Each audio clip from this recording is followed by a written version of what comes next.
Amigos, bienvenidos una vez más a este podcast, Experience Podcast. Iván Espinosa ya contigo para llevarte un episodio más. Llegamos al número 6 y bueno, ¿qué es lo que tendremos en esta ocasión? Como ya viste en el título, el tema es un poquito fuerte. Agradezco a ustedes que amablemente se han suscrito a este canal, que nos han dejado sus comentarios para seguir adelante y sobre todo pues también estar con ustedes compartiendo más experiencias de vida, más temas interesantes que platicar. Comentamos acerca del tema anterior, el capítulo anterior. Te invito para que lo visites en tu canal si no lo has hecho. Se llama, es el caso de Mundo Corona, Edmundo Corona en Ciudad Frontera, Coahuila, la única pirámide en el norte de México. Toda la historia completa ahí lo puedes ver y también a través de los reels y todo esto. Muy bien, pues arrancamos entonces con este podcast, amigos. ¿Qué tendremos esta ocasión? Vamos a hablar de un tema tanto curioso, particular y sobre todo pues bastante impactante. Lo ocurrido en la década, esto viene desde finales de los 80s, principios de los 90s. Un fenómeno que tiene que ver con la delincuencia organizada, pero esto todavía de una manera mucho más aterradora. Estamos hablando del caso de los narcos satánicos. Este es un caso muy particular. A mí en mi caso me tocó vivir esta situación.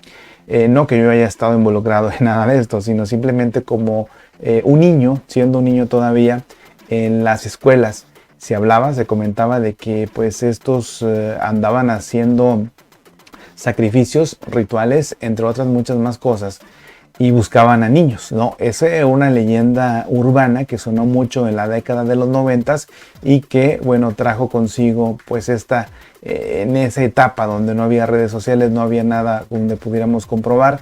En sí no se hablaba así abiertamente a través de los medios de comunicación, hablemos de radio, televisión y todo eso, pero de todas maneras pues sí, es algo de lo que se comentó en la década de los 90s, 80, 90s. Así es que bienvenidos, vamos a platicar de este tema. Ojalá les guste, les agrade este podcast de esta ocasión. Y pues arrancamos porque hay que remontarnos a cómo surgió este tema.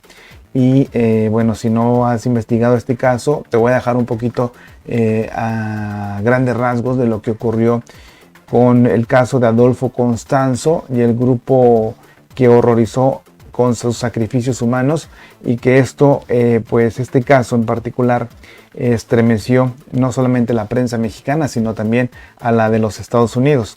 Estamos hablando acerca de Constanzo. Fue bautizado por la religión católica y laboró. Él fue monaguillo, fíjense ustedes, llama la atención que incluso él fue monaguillo y aún a pesar de esto, pues se fue al extremo, se fue al otro lado, ¿no? Pero también acompañó a su madre a viajes a Haití, a aprender sobre, aquí es donde entra el tema, ¿no? El tema que lo mueve a él cambiar abruptamente es porque él quiso aprender el tema del vudú haitiano, de los haitianos, que ellos tienen mucho de esto, ¿no? Eso es lo que se comenta, amigos. Hablando de él, para los miembros de su culto era conocido como el padrino. Él llegó a ser conocido como el padrino. Ustedes sabrán de recordar el tema también del otro capo, no sé cómo se le puede llamar. Sí, ¿verdad? El padrino. Pero para el resto del mundo sería identificado como un narcotraficante, asesino serial y líder de un culto bautizado como los narcos satánicos por la prensa. Habría dirigido la organización criminal junto con Sara Aldrete, conocida como La Madrina. Sus crímenes fueron tan impactantes que fíjese que incluso inspiraron desde una canción de una banda de metal japonés, aunque nos parezca increíble, pero esto sucedió, amigos, y hasta documentales de Discovery Channel y una película protagonizada por Marta y Gareda. Fíjate que el culto estuvo involucrado en una serie de asesinatos y sacrificios ritualistas en la ciudad de Matamoros, en Tamaulipas. A ustedes que nos ven allá, pues seguramente tienen este caso, y si no, si son más jóvenes, pues ahí lo están conociendo, esto que ocurrió en ese estado de Tamaulipas. Su asesinato más publicitado fue el de Mark Kilroy, un estudiante estadounidense asesinado en Matamoros en 1989. Fíjate que hablando de Constanzo, convenció a sus seguidores de que al tomar una bebida o pócima de un caldo con partes humanas, podrían ser invisibles o invencibles. Esto es realmente escalofriante, amigos, pero bueno, esto es lo que sucedió en aquellos años. Todo terminaría en mayo de 1989 en la colonia Cuauhtémoc del entonces Distrito Federal. La revelación no solamente escandalizó a los elementos, sino que inició una indagatoria que terminó con el descubrimiento y la inspección de un departamento en la calle Río Sena, donde los uniformados fueron recibidos con disparos de armas de fuego. Estos casos, pues seguramente tú habrás visto ya famosos casos que en Estados Unidos se dieron también, pues en México también ocurrió este otro, que quizás no ha sido muy proyectado en series de televisión o películas, pero que ahí está también. Fíjate que algunos de los criminales trataron de huir caminando casualmente al lado de los policías. Los seguidores de Constanzo creían la idea que les había enseñado su líder. Pero bueno, la ignorancia, ¿no? Que también estaba muy sumergida en esos integrantes. Pero no, beber restos humanos no les dio el poder de ser invisibles y sí fueron arrestados. El padrino cubano-americano nació en Miami, Estados Unidos. Era hijo de Delia Aurora González, una cubana inmigrante que dio a luz a Adolfo cuando tenía solamente 15 años. Tuvo 3 hijos de diferentes padres. Cuando su primer esposo murió, se mudó a San Juan, Puerto Rico, y ahí se volvió a casar. Fíjate que Constanzo fue bautizado por la religión católica y laboró, como te decía, si al principio no lo viste esto, te lo comento, que él fue, pues sí, un monaguillo católico, pero también acompañó a su madre a viajes a Haití. Ahí fue donde aprendió el tema del vudú. González era una sacerdotisa de la religión conocida como Palo Mayombe y desarrollada por esclavos de África Central que fueron llevados a Cuba. Conocida también como Palo o simplemente Congo, la religión involucra ritos con sacrificios de animales. Se cree que todos los objetos naturales, específicamente palos, tienen poderes conectados con espíritus. Bueno, pues esto es lo que ellos creen. Este asesino que poco a poco se fue formando, creció involucrándose en esa religión o en ese dogma y comenzó a cometer delitos como vandalismo, robo y la venta de drogas. Por allá en los años de 1983, amigos, a 1984, pues Adolfo Constanzo llegó a México. Algunos reportes indican que para trabajar como modelo. Sin embargo, el haber crecido envuelto en una doctrina que involucraba pues el sacrificio de seres vivos y el tráfico de narcóticos le ayudó a construir una reputación en Matamoros de que era mago, además de santero. Ya en la Ciudad de México también conoció a 3 de los hombres que serían sus fieles seguidores. El caso de Omar Orea, Jorge Montes y Martín Quintana. Poco a poco fueron ganando notoriedad por su labor como sanador y medium o clarividente. Según se cuenta, se convirtió en un éxito rotundo. Personas de la clase alta de la Ciudad de México y la élite poderosa y los altos mandos de Tamaulipas, entre ellos narcotraficantes, lo comenzaron a valorar como un tipo de gurú y líder espiritual. Era un negocio rentable donde cobraban por realizar hechizos para la buena suerte.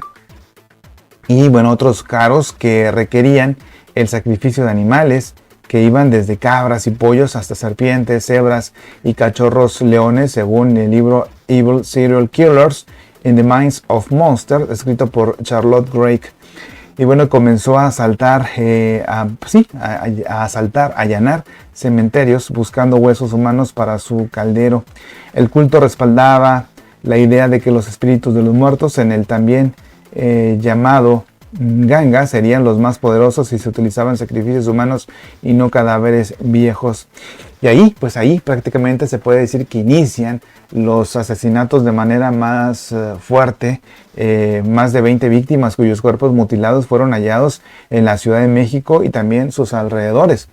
El desarrollo poco a poco trepó hasta que el padrino decidió que el culto necesitaba el cerebro de un estudiante estadounidense. Creía firmemente que sus hechizos basados en la religión Palo Mayombe eran los responsables del éxito que tenían varios cárteles y organizaciones criminales. Fíjate que quiso asociarse como compañero de negocios con una de las familias más poderosas que conocía, de apellido Calzadas, reveló Drake. Sin embargo, su oferta fue rechazada. 7 miembros de la familia Calzada fueron apareciendo poco a poco muertos, fallecidos, sin sus cerebros, dedos, oídos y un cuerpo sin la columna vertebral. El padrino se relacionó y amistó con un cártel emergente, los hermanos Hernández, y en 1987 reclutó a una joven llamada Sara Aldrete, que se convertiría en la alta sacerdotisa del culto. Aldrete y una estudiante con honores y porristas de la Texas Southmost College era novia de Gilberto Sosa, un narcotraficante vinculado a los Hernández.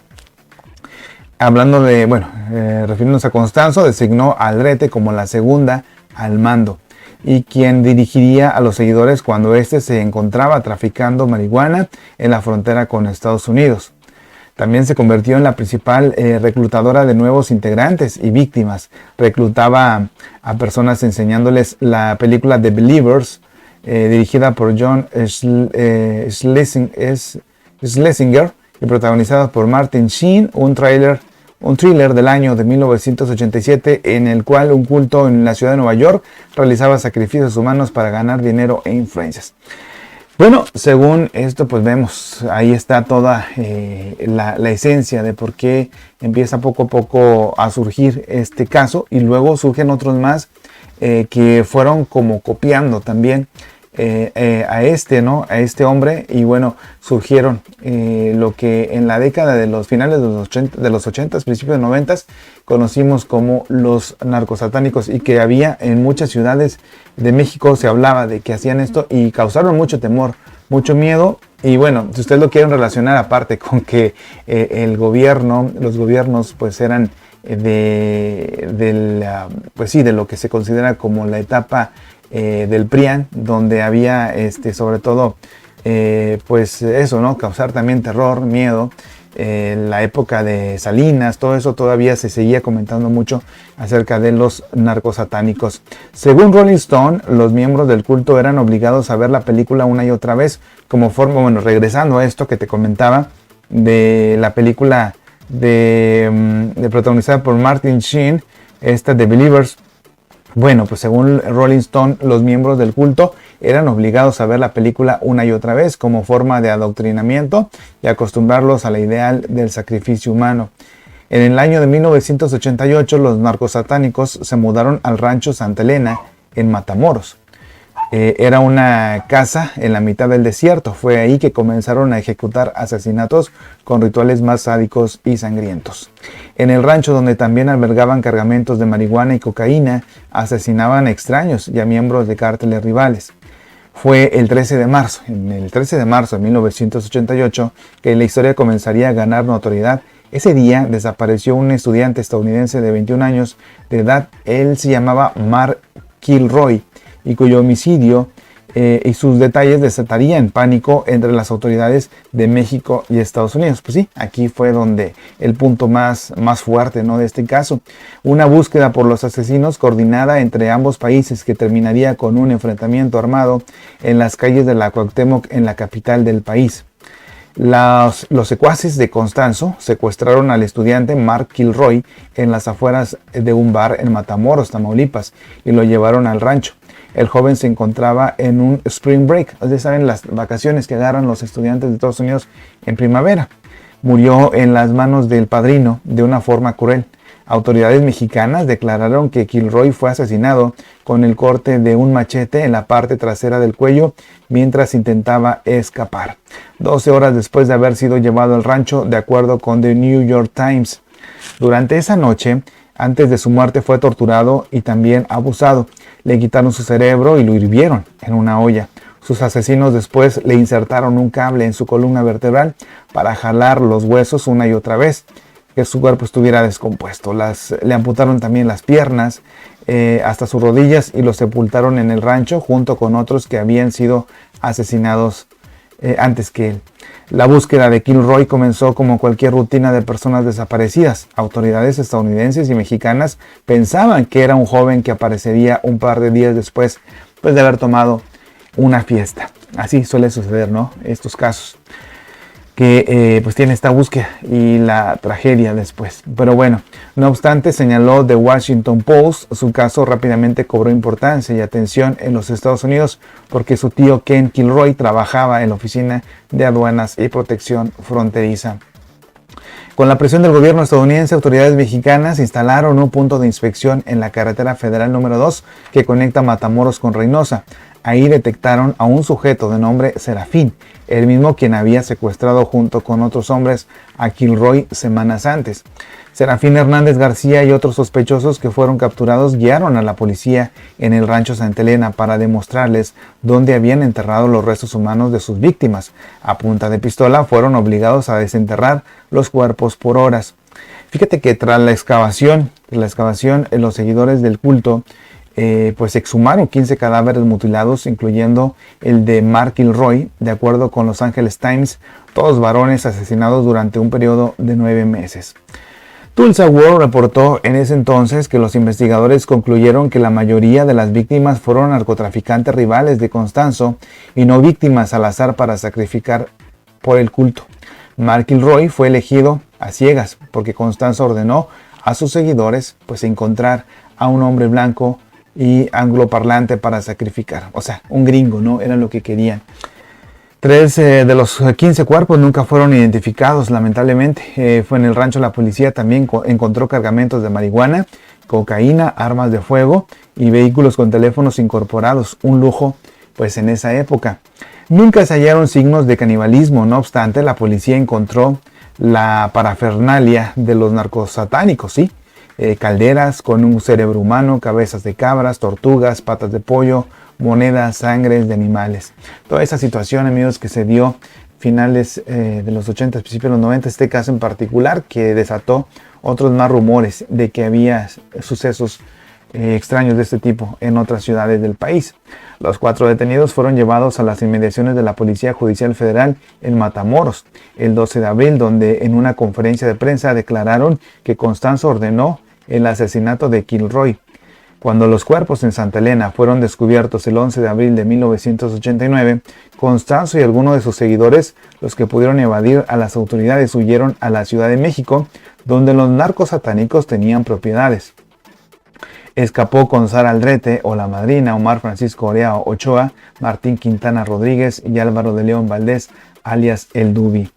Fíjate que la policía capitalina identificó que los asesinatos en Matamoros pues eran similares a otros perpetrados en la Ciudad de México entre el 1987 y 1989. Tras seguir pistas, las autoridades encontraron el departamento en la calle Río Sena de la colonia Cuauhtémoc, a unas cuadras del Ángel de la Independencia y Paseo de la Reforma. El 6 de mayo, cuando los uniformados querían allanar el edificio donde se escondían y se encontraban en la banqueta de la calle, Constanzo comenzó a dispararles desde su ventana. Fue entonces que quemó billetes en la estufa, pero también aventó monedas y más dinero. Casi una hora después del inicio de la balacera y casi sin municiones, Constanzo le ordenó a De León asesinarlo a él y a Quintana Rodríguez. Renuente el líder le dijo que si no lo hacía, sufriría en el infierno. Así es que, hay imágenes que les vamos a poner aquí en pantallas también que son muy escalofriantes. Afortunadamente algunas de ellas en blanco y negro, lo cual, obviamente nos deja cosas a la imaginación, pero sí es algo bastante fuerte y ¿cómo le podemos llamar? Estremece, ¿no? Estremece el estarles contando esto, pero esto nos va a llevar ahorita, les cuento también cómo me tocó en la década de los 90s, vivir ese tipo de leyendas o bien que escuchábamos a través de otras personas y bien que no había cosas que podíamos constatar como periódicos, pero era los dichos que se hablaban entre las personas. Ahí en un departamento de la colonia Cuauhtémoc y de las manos de uno de sus seguidores murió el padrino. Una vez terminado el enfrentamiento, la policía arrestó a Orea Ochoa de León, a la madrina y a otros más. Sara Aldrete siempre negó estar involucrada y saber de los asesinatos y del tráfico de drogas. Y que apenas estaba iniciando lo que es su proceso para ser integrante del culto. O sea, todavía no estaba al 100%, pero años después escribiría una autobiografía titulada Me dicen la narcosatánica, donde explica su versión de los hechos. Omar Francisco Orea Ochoa falleció el 11 de febrero de 1990 por SIDA esto en la prisión. Todos fueron sentenciados con condenas en cárceles. Ovidio Hernández García y Manlio Fabio Ponce Torres son los únicos sospechosos que siguen prófugos. Pues ahí está este caso. Agradezco al diario Infobae, a esta agencia Infobae, por pues recapitular todos estos hechos que pues nos habla de cómo toda esa situación bastante cruel, despiadada, que ocurrió en México y bueno, que también involucra a los Estados Unidos. Yo creo que en lo particular viene todo de Estados Unidos. Lamentablemente en Estados Unidos se han dado muchos atentados, homicidios, ¿qué le podemos llamar? Esto de las escuelas, los jóvenes estudiantes, el uso de las armas, de las drogas, todo está más relacionado con los Estados Unidos. Esto no quiere decir que en México no haya personas así, pero que toda la violencia surgió prácticamente de allá, de los Estados Unidos. Y bueno, ya llegando a la recta final de este podcast, porque no es muy largo, pero sí quería contarles la historia completa y mostrársela también con imágenes y luego ya comentarles. A mí en lo personal me acuerdo que en la década de los 90, pues estando yo creo que por ahí de más o menos qué les gusta. En la época de los 90, 93, 94 aproximadamente, y ahí me acuerdo que en la escuela justamente los maestros estaban también muy nerviosos porque habían camionetas. Yo creo que este tema también se relaciona mucho con la cuestión de los robachicos, ¿no? Los robachicos, que es un tema que nunca ha terminado, que se ha puesto de moda y a veces regresa. Pensamos que esto ya no existe y vuelve a regresar ese tema, y a través de las redes sociales a veces se crea un pánico también. Pero me acuerdo que pues sí, estaba en la escuela y luego de repente veíamos estas camionetas o estas combis. A veces unas de ellas eran completamente negras, y luego fotografías que tomaban a la escuela. Los maestros decían que eran por cuestiones de la Secretaría de la Educación Pública, que tenían que tomar fotos a las escuelas. Entonces muchas de las veces mis compañeros en la escuela decían, oye, pues si son narcosatánicos que andan tomando fotos porque quieren secuestrar niños, se los quieren llevar, etcétera, etcétera. Y crecía el pavor. El pavor que teníamos en aquella época era muy grande, porque pues no había esto de que pudiéramos desmentir los hechos a través de redes sociales, a través de noticieros, a ver si era cierto o no. Entonces, y en época de los 90, pues prácticamente teníamos una inocencia, pues todavía mucho más. Entonces, pues sí, no te entraba el miedo de decir no quiero salir. Y bueno, no había teléfonos en aquel entonces, pero sí todo el mundo quería hablarle a sus papás y decirle que andaban ahí tomando fotografías estos. Después también recuerdo que en la ciudad hubo otros más casos que se daban de que andaban ahí, que en cierta parte los habían visto, y que en los lugares, en las afueras de la ciudad también tenían hasta sus lugares, castillos y demás, o bien ruinas, lugares donde podían esconderse estos narcos satánicos. Pero bueno, esto ocurrió en la década de los 90, amigos. Si ustedes también cómo lo vivieron, y si ustedes son de aquella época más o menos, nos compartan cómo lo vivieron ustedes esta situación, que esperemos pues ya quede ahí nada más. La cuestión del narcotráfico sigue todavía lamentablemente afectando a México, Estados Unidos y a muchos países, pero bueno, esto es lo que se platica. Pero bueno, al menos ya no de esa manera, ya queda, ¿no? Nada más ahí, más lejano, ¿no? Ese tema de la delincuencia organizada. Pero bueno, así las cosas. Llegamos a la recta final de este podcast. Ojalá les haya gustado, les haya agradado. Si es así, pues les invito para compartir y darle me gusta, y pues suscribirse también a este canal Experience Podcast de un servidor, Iván Espinosa. Gracias, te espero en la próxima, según tarde, noche, día, la hora que nos veas. Y te invito también a seguir las historias de los Reels. Lo vamos a separar también en partes porque la historia es un poquito extensa. Pero bueno, gracias y hasta la próxima.